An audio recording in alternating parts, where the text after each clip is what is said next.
there. You're back. Or here for the first time. Either is fine with me. I'm just happy to see you. Okay, I've got to say, I'm not sure I've ever been more nervous to interview someone, and not like worried nervous, but excited nervous. My guest this week is Latif Nasser, who is currently one of the hosts of the show Radiolab. And here's the thing, everybody. Radiolab is my jam. I still have vivid memories of just listening to certain episodes 10 years ago. So let's go back to February 2007. I'm a freshman in art school, and it's going fine. And I don't know if I drank a Red Bull at 10 at night or what, but I just could not convince my body to go to sleep. I was up all night, truly, until morning. I was awake, trying to stay quiet with 2 roommates sleeping within 10 feet of me. So I listened to a couple of episodes of This American Life, which I had just started getting into, so that killed a couple hours. And then I turned on this other show that I had heard about, Radiolab. It's 2 a.m, so why not? Let's try it. And I just remember being completely swept away by this show. I had never heard anything else like it. It was immersive, captivating, awe-inspiring, and it taught me new things about science. That was their thing, broadcasting curious ideas from math and science into your ears in a way that just grabs you. And they've been doing it for years. So Latif was not part of the Radiolab machine when I was lying on a dorm room bed in 2007, but around 2010, when he was doing his Ph.D. in the history of science at Harvard, he heard an episode of Radiolab that covered the topic of his eventual dissertation. He started pitching them stories, and eventually he became Radiolab's director of research.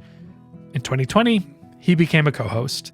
Also in 2020, he hosted a 6-episode podcast series called The Other Latif, which is not particularly sciencey, but it is incredible, and you should listen to it. Also in 2020, he hosted a 6-episode science program for Netflix called Connected. Also great. All of this is to say that Latif is basically a dream guest for a podcast on science communication. So yeah, I was excited to meet him. I had heard his voice in my head so much over the years, and what a pleasure to find that he was just as kind and fun to talk to as I suspected. Okay, but you're not here to listen to me. I get that. So let's get right into it. We talk about Latif's story, how Radiolab works, how to tell a science story, everything. And here it is.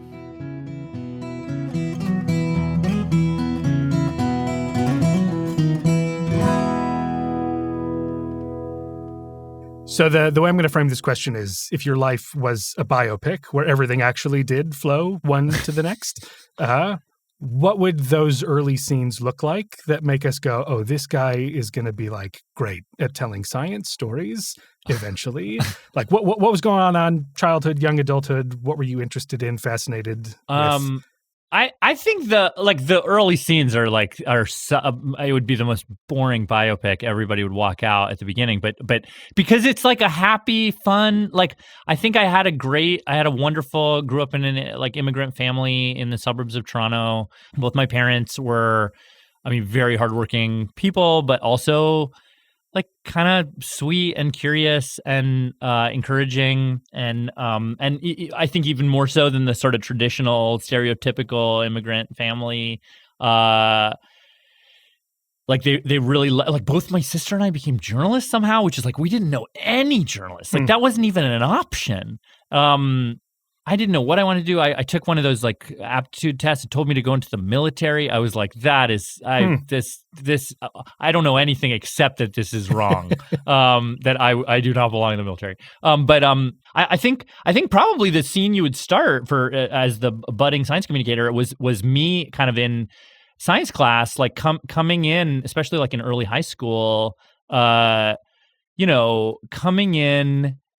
Really excited, having being everybody. I think everybody is born this way, which is that you're just curious. There's a lot of things around that make no sense, and it's a lot of things to wonder at, a lot of things, and then just kind of sitting in a high school, just a normal standard public high school science class, and just all of that excitement and love and enthusiasm just slowly draining out of my face, and I think that the way and I've said this before, but I really feel like it encapsulates what I felt in that moment, which is you you come in, you're so excited, and then on the first day of science class, they thud this textbook on your desk, and it's like, here's a stack of answers to questions you didn't even ask or care about, like the melting point of this, or what's the, like, I don't know what the boiling point of, I don't know what any of this stuff is. I never asked these aren't the questions I had, but these are the things now I have to memorize, or do do kind of like I don't know, the kind of like the meticulousness and the I don't know, science, like I was so excited by the ambitions, the questions of science, but then the actual doing of it, I was like, this is, and the way that it was taught to me, it like completely, like I was like, this is not for me. This is not for me. This has never been for me. And I was wrong to think it, that sort of feeling. And then I was lucky enough to kind of switch modes. Weirdly, like the thing that then I fell into was theater. And this all, I think, very much is relevant to science communication and this stuff. The thing I fell in love with was theater and was stories and storytelling. And I was like, I love stories, and stories stick in my brain more. Like they're easier to relate to and understand and comprehend. Whereas science, it felt so like abstract and dry and dusty and technical, whereas like I fell into theater and I was like, oh, this is people who are right in front of me, and I can even if it's all pretend, like I can feel it. And then kind of through a weird back door, like in college, I was taking this, it was for like a science requirement that I had to do. I took this history of science class. And I was like, wait a second, history of science, like, oh, that's like stories of science. And then there was like a like optional like project or final whatever assignment. And then like I was with a bunch of theater kids in the class, and they were like, you could do a play about a history of science thing. We did Bertolt Brecht's Life of Galileo. And it was at that moment where it all sort of clicked for me, where I was like, oh, like I can get that, the big ambition of science, the big questions, the big, like wondering at the world, wondering about the world. Like I can do all of that stuff. But also at the same time, have it be about people who are relatable, who I can talk to, who I feel, who like, and that'll actually stick in my brain in a way. And so that, I don't know, that to me was I feel like the way that it took a while for the pieces to come together, but those were the pieces where I was like, oh, okay, I like this part of this thing. I like this part of this thing, and history, theater, science, like, and is there a way to weave all these together? And then it turned out weirdly, the place that I could do that best was in a totally other field, which is journalism. When you were doing theater, what were you like? What was the? Oh, I wanted to be a playwright. Like I just loved being like I loved the idea of kind of like the playwright that I really loved the most and kind of was aspiring to be like was George Bernard Shaw, where it was like, oh, here's a guy who could take, I mean, he was kind of like a socialist and he was like a political writer in a way, but like he would take an issue and he would just be like, okay, let me explode that out into different perspectives. And then I'll just have them talk to each other and kind of debate one another, but like in a story.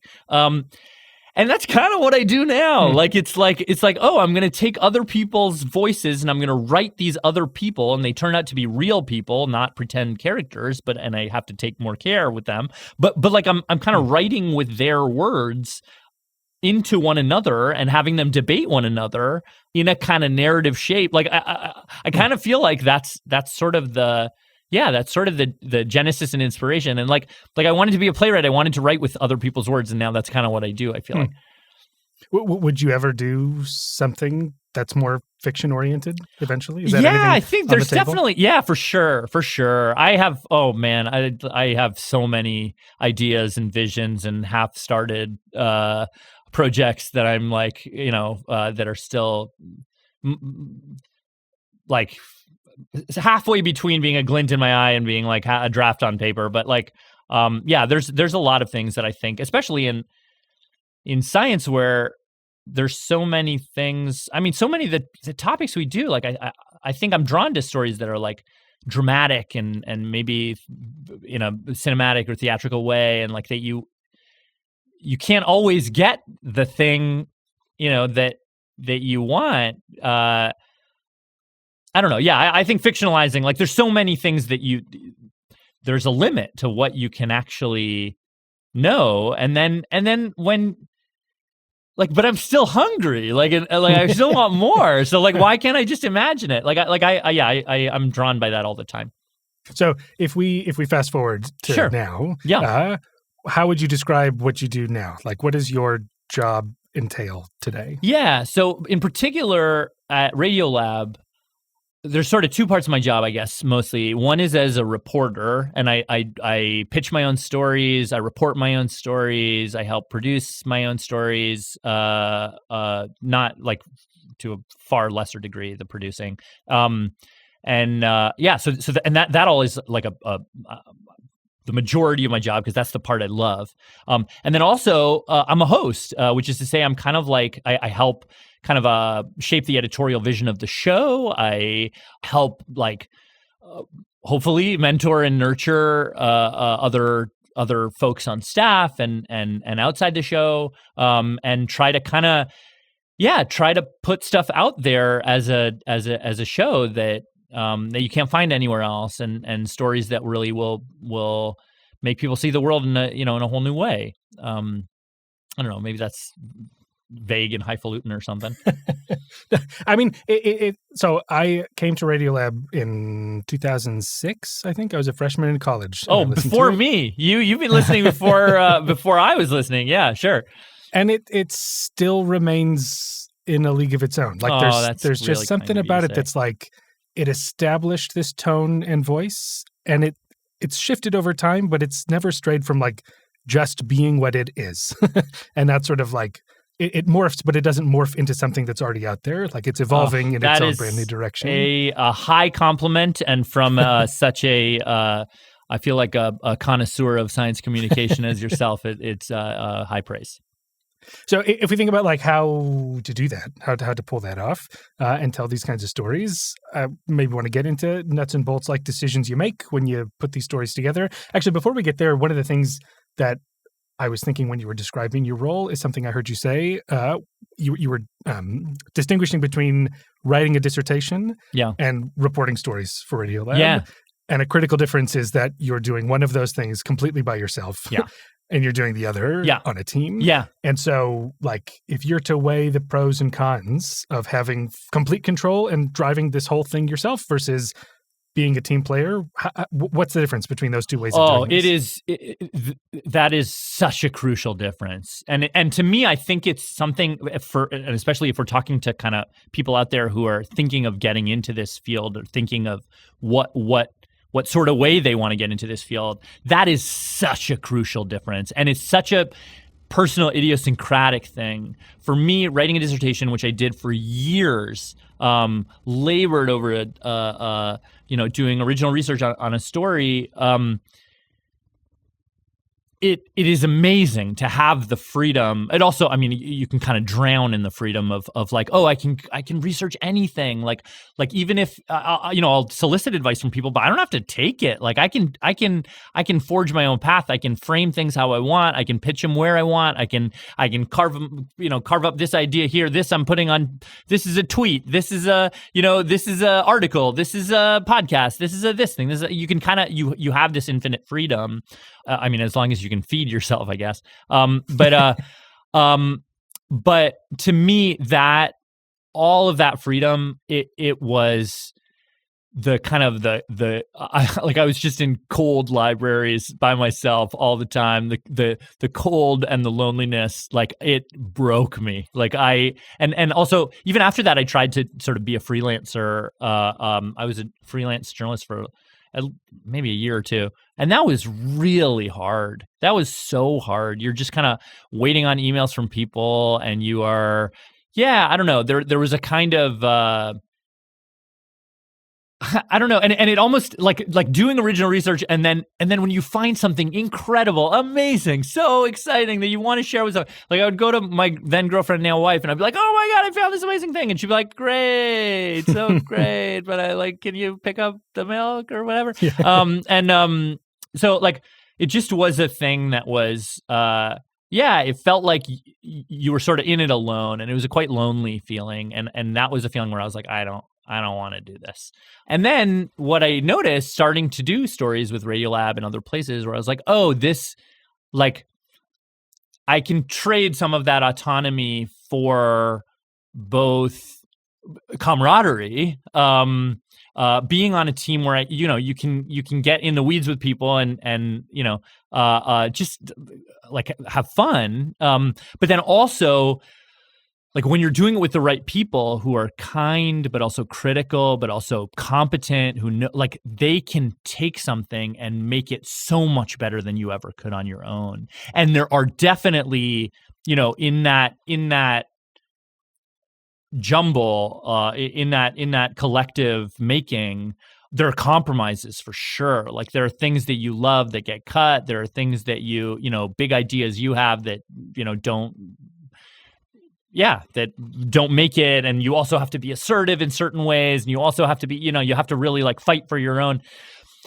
But ultimately, like if you're on the right team when you look around and you're like, I like all of these people and they're helping me make something better than I could make all by myself. And that to me is the sort of the best of both worlds. But then there are equally, I've seen other people and people who have done very well who are more kind of like who the loneliness didn't affect as much, and they really value that autonomy, and they do so well with it. They're really able to kind of to take up all that space and to use it, and they have a kind of a vision of what they want to do and how they want to do it. And I really respect those kinds of people.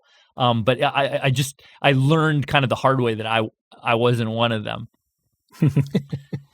I feel like it probably also accelerates the process to be on a team. So I'm thinking of like, as a former and current Pixar junkie, these legendary tales of the writing process where they're just like hammering it out. And so they reach a higher quality product, but like maybe one person could have gotten there, but it would have taken so many false starts to do it, right? Like you can just fail so fast with your ideas.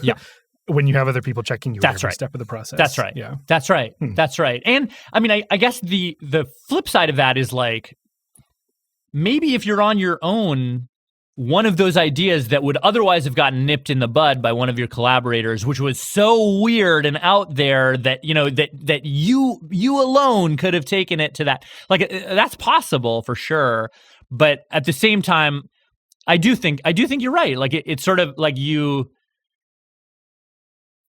I don't know, like your most valuable commodity is your time, and if you want to, because there for every one of those adventures you go off of, like many more of them will be dead ends than that one fabled bizarre genius unique idea that will perfectly work. I think you're right. I think it does save time, but there is, whether in like theoretically or actually, like there is a trade-off. There's always a trade-off.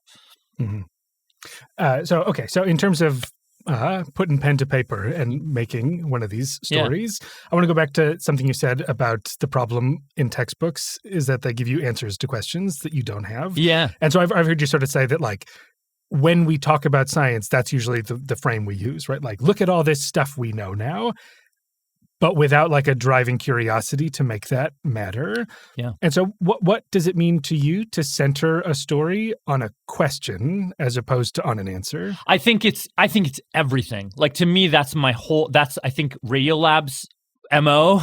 And that's kind of my personal like life sort of philosophy. I think that the questions are more interesting than the answers, that the questions that we sort of, there's a thing my wife is a playwright, and she wrote in one of her plays, and I think about it all the time, which is like, I'm going to butcher the line. I can't believe I'm going to butcher the line. But it was something like, as we grow up, do we get worse at asking questions, or do we just get better at settling for smaller and smaller answers, which is like, I think, so beautiful. But to me, the thing is that, like, it's to remind ourselves that the questions are way bigger than the answers, we're ultimately going to have such partial and piecemeal answers to anything, any scientific question, any big philosophical question, any more like moral question, any question that we have about how to live or about the world that we live in. Like these are, like, we know so little. We know such a thimble full of the ocean. Like we know so little, and the thing I want to do at the beginning of all the stories that I do is to sort of like infect someone with a question, maybe a question that they already had, maybe a question they had when they were young and then were kind of like sort of forgot about, or maybe it's a question they deep down still have inside, or maybe it's a question they never even thought of and now all of a sudden they won't stop being able to think about. But it's like making that question matter. And then at the end, we're going to get something, hopefully some offering that feels like it's some kind of closure on the, at least so it feels ending-y, so that I didn't just like waste your time. But at the same time to kind of say, like, this is a provisional answer. Like, this is the best we can do, which is nowhere near as important or powerful as the question itself. Because I think, like, the questions, I think, are more universal. The questions are more profound. The questions are so often, they're timeless, and the answers are so often, answers have expiry dates. Answers have, Anyway, I just like, to me, questions are so much more important than the answer. It makes me think too of a philosophical point about, like, why is science good and useful? And it's, there's sort of a distaste, I think, among scientists who are like, it's not so much that we know these laws of the universe, it's that we have a way of coming to those laws of the universe. And I think as someone in the social sciences, I have that same thought of, like, people are complicated, right? Like, the answers are always going to be constrained and tentative and open to new ways of thinking about them. Yeah. But isn't it incredible that we could have a way of figuring out what is it that people are going to do under these situations and not those ones? And that's the storytelling, right? Like, and so just to push that a little further, it makes me think of this moment early in the pandemic where there was so much uncertainty, and there was this, like, don't wear masks. Wait a minute. Everyone should be wearing masks. Wait a minute. Only wear masks under this. And I could imagine people, if they think, well, science is about the answers, then, like, what? Well, that's right. Yeah, the answer keeps changing. Yeah. But if instead it's like, no, but don't you understand? Like, the incredible thing is that we can evolve that understanding over time. That's right. And when you start with a question, that's the story you get to tell. That's right. And imagine, like in this moment, like, and that just, that's not only true on kind of a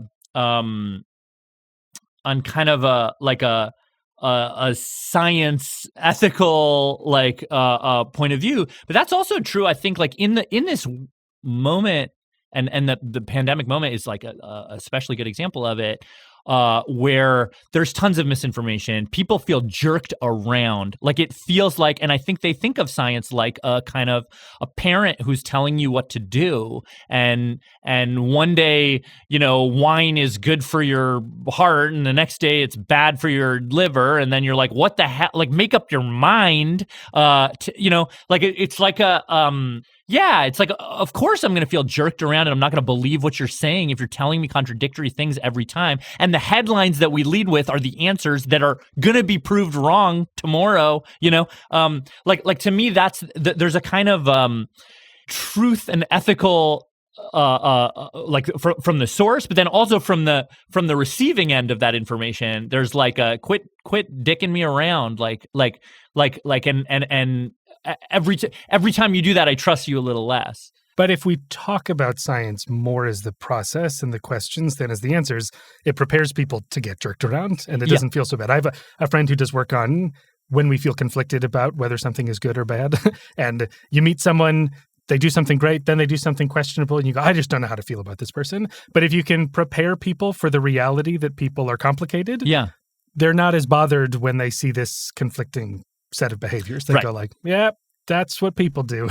I don't have to be bothered by the fact that this is back and forth. I think about that a lot. Like it's like building up a threshold of complexity. Like it's like building up people being able to feel that, oh yeah, this is complicated. Like even though it's such a simple question, are masks going to help or not? Such a simple question. It's like, and all of them, like so many of the questions that we have, they're such simple, they're elegantly, beautifully simple questions that a kid could ask, that kids often do ask. But then to answer, like, to me, then it's like once you win the person with the question, like then it's like, okay, we're going on a journey together, and you know what we're gonna do? Like okay, yeah, yesterday we thought the masks don't work, but guess what? Today we're gonna misfrizzle our way to being these tiny molecules, and we built this whole simulation where I'm gonna try to drive my school bus through this mask, but look, oh my gosh, it got stuck in this part, but not, it got through that part, like. We had to build this whole simulation to try to answer this very simple question. And this is the best simulation we got. And it's saying this, but we might have a better simulation tomorrow. Like I think that's the way to do it. To me, that then, as you say, it's like you're building up a reasonable expectation that like, this is more complicated because it's so tiny. This is so much more complicated than you would ever expect. And that the answer is going to keep changing. But I promise I'm on it. Like we're working on it. People who are really, really well-meaning and trying, they're working on it, and they're getting you the best answers that you know, because these, yeah, I don't know. There's something I think really like to me, that's the way that feels like it's all of us together. Questions are more uniting, you know? And like, anyway, yeah. It's a good transition to something else I wanted to ask you about, which is, so one of my favorite Radiolab episodes from the last several years was the one on of bombs and butterflies, which you reported. Oh, thank you. And so when I knew I was going to talk to you, I went back and I re-listened to it. And there are some, like, it's a great example of this, of like, it's not so much like what's going on as like, here, this guy figured it out. It's that this guy could not figure it out. He could not figure it out. Oh my, something so simple. Yeah. And so two things I wanted to sort of put a finger on in this episode is one, that in the opening minute or so, you sort of just lay out in one sentence the entire premise of the episode, which I think is just a good storytelling trick. But it just does it so beautifully. So here's what you say. You say, this is a story about a tiny, fragile critter doing its best to survive in a hostile world, and whether we should help let it live or die, or whether we should help it or let it die. Yeah. Which is just like, you hear that and you go, oh, I'm sold. Like, take me away. Right. But it strikes me as the kind of thing that is so tight that it took forever to arrive at the head. Yeah. So at what point in a reporting process do you go, this is it. This sentence is actually what we're doing here. Yeah. Well, it's funny. It's so funny that I'm trying to remember who wrote that, whether I wrote that or whether my editor, Soren Wheeler, wrote that or whether somebody else wrote that. But I often feel like that one, the story came from a book, and the book was Nick Haddad's, the main character, his book, and it was a chapter in his book. And I can't claim to have like crystallized that brilliance. Like, I think that came from his sort of decades of grappling with this really, you know, that book is about, each chapter is about a different butterfly that's like right on the brink of extinction. And that one is the butterfly that he particularly studies. And I think, yeah, I might have even ripped that from his book. But it is as a thesis, like it does encapsulate everything. In hostile world, it's a kind of almost like a double entendre, because the world is a hostile place, obviously, with climate change and whatever else. But then also, this is like the most hostile place, which is like a artillery testing ground on a military base. But yeah, I think, like, it's funny, in that case, I think that might have come at the pitch phase, where it was like,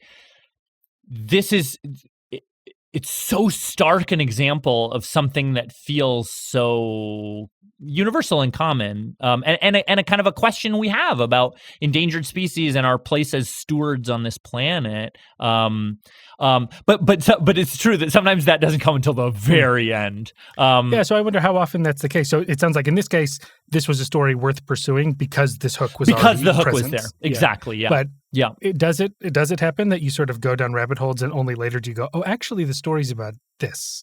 Yeah. Or is it pretty that happens? Oh yeah. Oh yeah.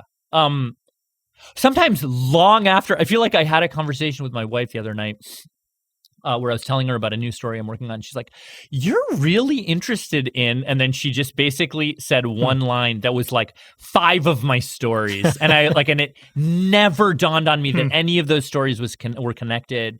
The thing she said was like, "You're really, really interested in essentially like real life superheroes who are punished for their heroism, basically, or who have to kind of survive an immensely like inhuman amount of punishment, basically, and then kind of like emerge from it a hero." And I don't know, maybe that's really vague, and maybe that's every story, but like it really specifically describes like a whole bunch of stories I'm working on at the moment. And I think it was one of those things where, and including a bunch of stories I've already done, where I was like, oh, I didn't even realize that's what I was doing until long after the fact. So yeah, it does sometimes. I don't know. It's mysterious, maybe when that pops out. But it also speaks to like these stories are worth telling when there is a point like this, right? Again, it's not That's just, right. oh, there's these butterflies and this That's guy right. figured out how to save That's them. right. You go, well, that's okay. But Yeah. there are stakes here. And you set them up within the first minute of reporting this. And that this is right. This is just one story that is standing for something way larger. That this is a metaphor. Like it's one story, but it's a story to think about the whole world with. And it's about so much more than itself, hopefully.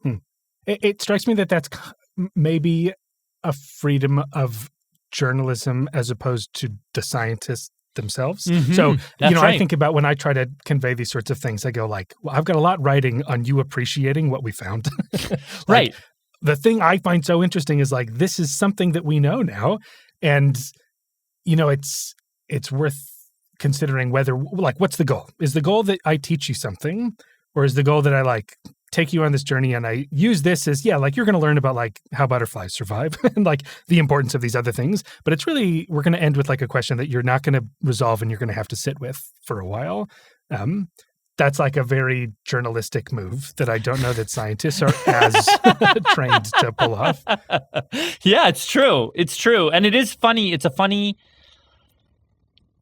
thing though, because sometimes it's both. Like it's both in both, because as journalists, we have fact checkers. We want to be like really, really true and specific to the thing. And scientists as well, they want to be able to, even though they're looking at like gypsy moths or whatever the thing, like they want to be able to say some big broad thing about evolution or whatever. Like to me, I think there is a kind of a funny thing that I think is true across both of these fields, which is like, theoretically, hopefully, if you're doing it right, the more specific you get, like there is that, like if you're looking at a thing in the right way and have approached it with the right question, the more specific you get, the more universal it's going to get. Even though you're being true and honest to the real nitty gritty specifics of it, those will sing in a way that feel like much louder and much more than just about gypsy moths, It sounds like something a playwright might say. Like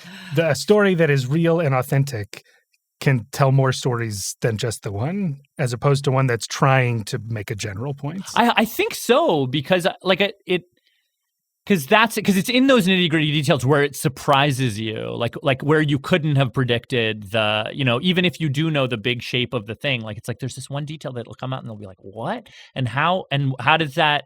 Yeah, that'll wrinkle up. We have, as I was telling you before, we have at Radiolab, we have these things called Blab Labs where we invite people who we really like and admire, and recently an editor for the New Yorker magazine came out, and she said that, and who's been there and worked in many magazines. And one of the things she said, and I've been thinking about this the last few weeks, is she was like, one of the errors that like early New Yorker writers make that she kind of notices and is like, they're trying to make their stories the perfect story. They're trying to like, they're trying to make it fit their sort of idea of a perfect story and the details that will sort of like line up with that imaginary perfect story or the kind of the best version of that other archetypal story that they've seen over and over again. Whereas like the more experienced journalists, she said, the mess is kind of the fun, like the way that it actually diverges from that archetype. That's where it becomes like, that's actually where it becomes interesting and juicy and weird. And like, that's the thing that actually as a listener, you're kind of, because you've heard that other story before. You don't want that other story. You want like, what are the wrinkles here that, those are important. One other thing about this episode that I just wanted to hit, which is sort of along these lines of conveying what the message is or what the premise is. Something that I definitely didn't notice the first time I listened to it, but on re-listening, the number of times you restate this premise. And so at one point you say, even though this little butterfly is about the size of a quarter, this thing has entirely upturned this person's idea of life and death and creation and destruction. Right. And then you tell the story, and then you say, and what he starts to realize is basically that like everything he knows about this butterfly, everything he knows about conservation, everything he knows about life and death is wrong. Yeah. On it, continue to tell the story. Nick Haddad says, what I realized is my perception of butterflies as fragile was totally misplaced. And you say, and like this whole time, he was exactly 180 degrees wrong.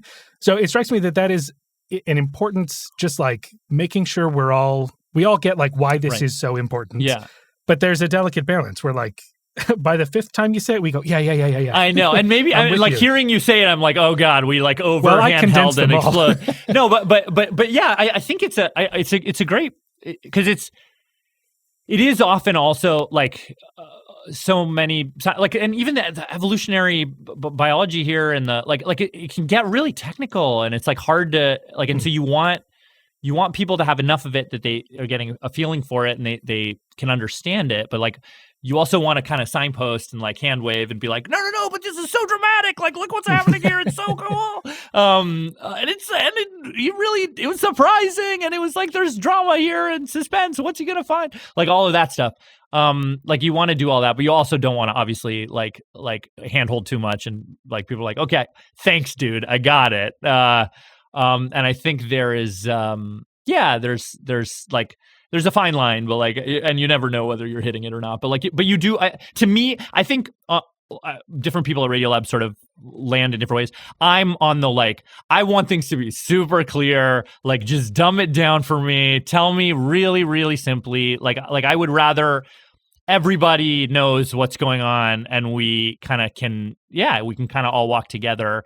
And there's a thing we do, like, there's a thing we do at Radiolab a lot, like one of our credos in a way is like lead with tape. So like what you do is like you lead with tape and you burst in for a while, and you're like, as a listener, you're like, wait, what is that? And then you kind of come and back explain it, and you're like, oh, and so this was like, and then the reason I was here was because I was doing this thing as a, and so there's like a little mystery, and then you're nicely explained, and oh, we're all hand holding and we know what we're doing. Oh, and then there's a little mystery, and then we're explained, and it just creates this like micro level of like, oh, you're doing a little bit of work, and then I'm giving you a little treat, and then I'm giving you a little work, and then I'm giving you a little treat, and there's like, I don't know, I find that really satisfying too. It seems like it's maybe unique to this kind of like science domain where you go like, you just don't have the tools to appreciate why this is so incredible, right? Like, right. If you don't already know this, like you need me to reinforce like, no, you don't understand. This is outrageous. Right. As opposed to like a show don't tell maxim in storytelling where you go, it's not my job to tell you the point. But you go, well, in this kind of reporting, that is my job, right? Like I'm here to contextualize this complicated idea for you and make sure you understand just why this is incredible. Right. Which is funny because that's also one of the reasons why I feel like casting is so important in sort of science storytelling. Because like you want to do the show don't tell, and sometimes you have to cut in and be like, well, what you don't understand is like for 40 years everyone has thought the exact opposite of what this person is saying. But also another reason, another way to do that in the showing mode is like to have a scientist like Nick Haddad, bless him, who's a great talker, who can be like, I had no idea. Like, I was completely wrong. Like, I had no clue what was going on. Like, that kind of thing for them to be able to do it themselves. Like, there's a great value to that as well. But it is like, you obviously always want to show, but there's some things like that debate that has been going on for a long time in journal articles of the Journal of Marine Archaeology or whatever, and you're like, okay, I kind of have to tell you about this because I can't really show it to you. For just as a way of rounding things out, the other sort of technique level thing that I wanted to get your take on is that when I think about stories that you do, the impression I get is that they're particularly good at putting me in a state of awe. There's like a thing about these stories where it's like you just like I feel your excitement. Like I'm excited vicariously through you. And I think this is also well done on the Netflix series too. Oh, thank you. So I also rewatched the Dust episode. Oh my God, that's my favorite one. Oh, I'm so and glad it's just like the whole time you're like, what? This thing has been going on this whole time and I don't know about it. And I don't know that I would feel that way if I didn't have this guide who was like, no, come on, you got to see this. Yeah. Like, and then you'll never guess, it also matters on this other continent. Right. Right. And so the other thing I associate with you is I get the sense sometimes that Radiolab puts you in a sound booth one day and said, we want you to say wow and whoa a bunch of times. We do have and we're going to sprinkle it in. That is a secret of Radiolab that we have. I don't think we have it now, but we used to have, like, there was in the Jad and Robert days, there was we called them Robo Jad and Robo Robert, and they were like, yeah, there was like a little folder of like wows and zowies or whatever it was. But like I do feel like, and it's actually quite, I mean, a somewhat polarizing thing, but like to me, I do feel like probably my one superpower more than anything else is my enthusiasm. Like that's the thing I can get excited about the things I'm excited about. And that's a lot of things. And I think that's sort of my power. And I hope that it makes it more palatable for people to get into topics that they don't know about. Like there's something, like I feel so privileged to work at a show where people will listen, they will tune in, like, and millions of people will listen to something they don't know anything about. Like, how many shows do you do that for? Like, usually you're tuning in to either celebrities talking or like about news that you already kind of know a little bit about, or about, a TV show you already watched, or about a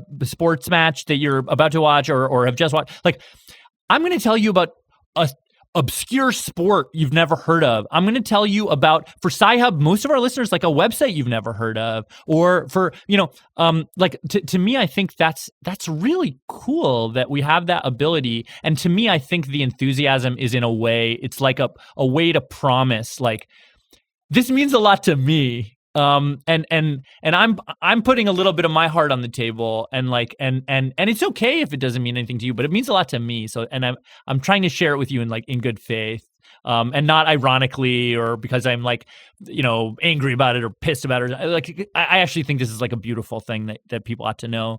So that's really cool. It is polarizing. Like, there are people who are like, oh my God, I feel like I get reviews all the time, and on every medium, basically, where it's like, people are like, who is this guy? He seems so fake. I just want to punch him in the face. Like this seems so, like, it's so over the top. It's like, and I'm like, no, I'm actually like that. Like, I don't drink coffee. I'm just naturally like this.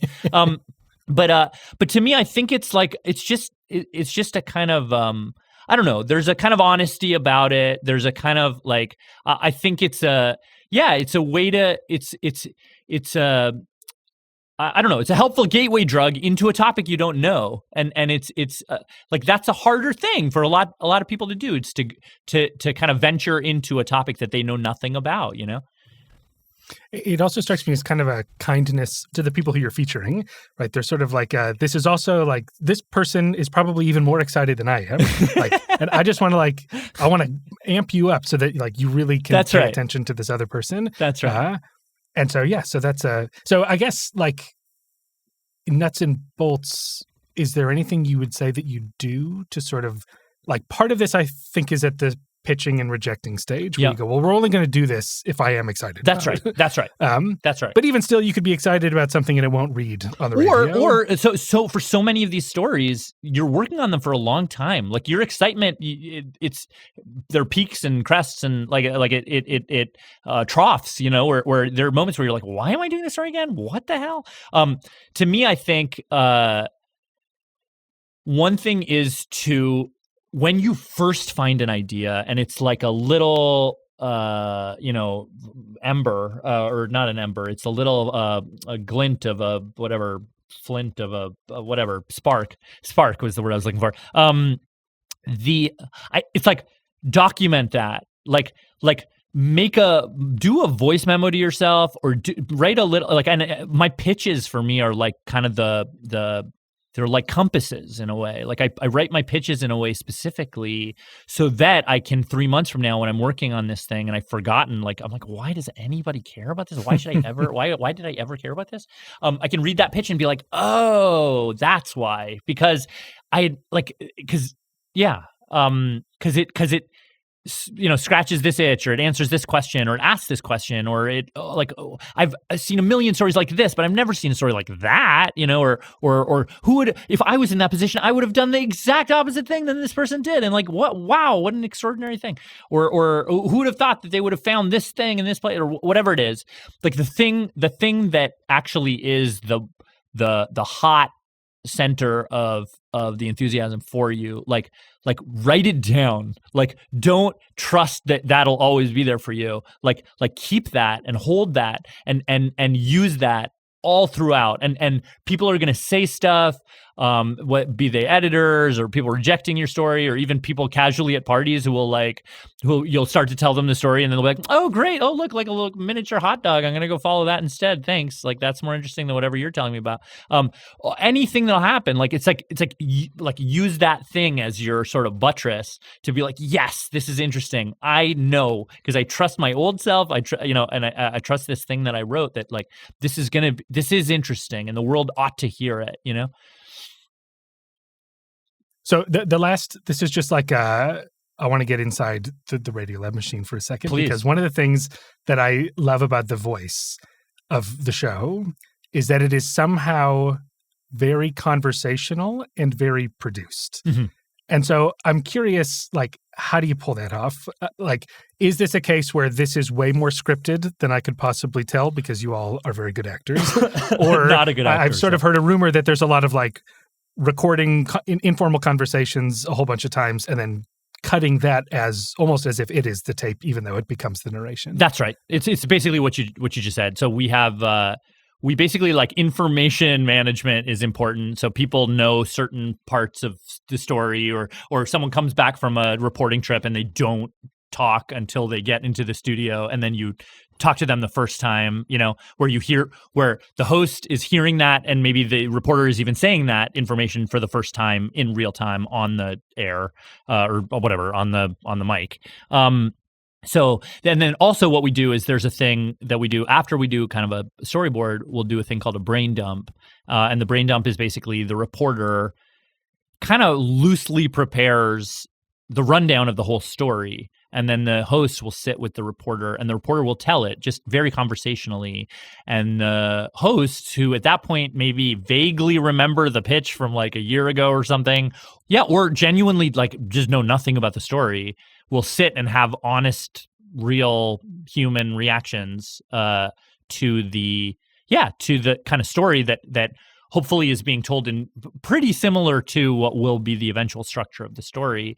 So it is a real conversation. It's an honest conversation. And then the reason when we come in and like hyper produce it and overly produce it is like, oh, this question, was this actually really interesting, or it actually leads us down a place that we don't actually go. So let's cut that. Oh, this it turns out the fact check turned up that this thing is, so let's actually fix that over here. And this actually, maybe we could move this over here, but otherwise it's generally the same. So there is a lot of kind of tidying up, but like we try to keep because you really can hear the difference if someone is talking versus if someone is actually kind of just like having an actual human conversation. And so we try to, when possible, have that actual human conversation. It takes way more time, it makes way more tape, it takes way more editing kind of muscle, but we think it's worth it.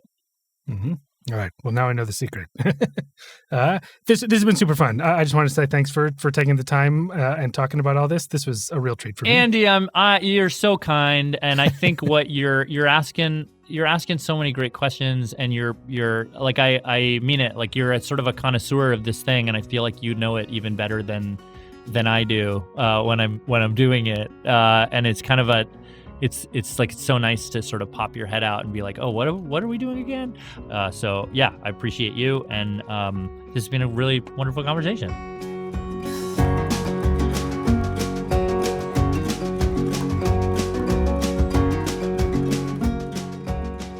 Giant thank you to Latif Nasser for taking the time to talk about all the stuff he does. And your homework, of course, is to listen to Radiolab, check out The Other Latif, watch Connected on Netflix. Just go to the webpage for this episode, and we'll show you where to find all of it. Another summer, another season of Hot SciComm Summer in the books. Can you believe it? You got to hear from Melinda Winter-Moyer, Adam Mastriani, Sam Jones, Siri Carpenter, Ali Ward, and Latif Nasser. How lucky are you? Well, how lucky am I? Having a reason to talk with all of these people and picking their brains is such a privilege. I'm so grateful. I wasn't sure if I was going to do another season of this SciComm series, but I'm so glad I did, and thank you for being here. And I'll do the outro again for old time's sake. This series on science communication is a special presentation of my podcast, Opinion Science, a show about the science of our opinions, where they come from, and how they change. You can subscribe any old place where they have podcasts. Your Apples, your Spotifys, your Amazon Musics. If you're like me, you're using the same $12 version of Beyond Pod that you downloaded 12 years ago. Whatever works. And be sure to check out OpinionSciencePodcast.com for all the episodes and whatnot. Thank you so much for listening. Your regularly scheduled Opinion Science programming will be back in a couple weeks.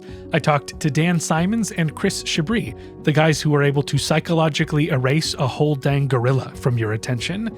If you know, you know. And if you don't know, come back here in a couple weeks for more Opinion Science. Bye-bye.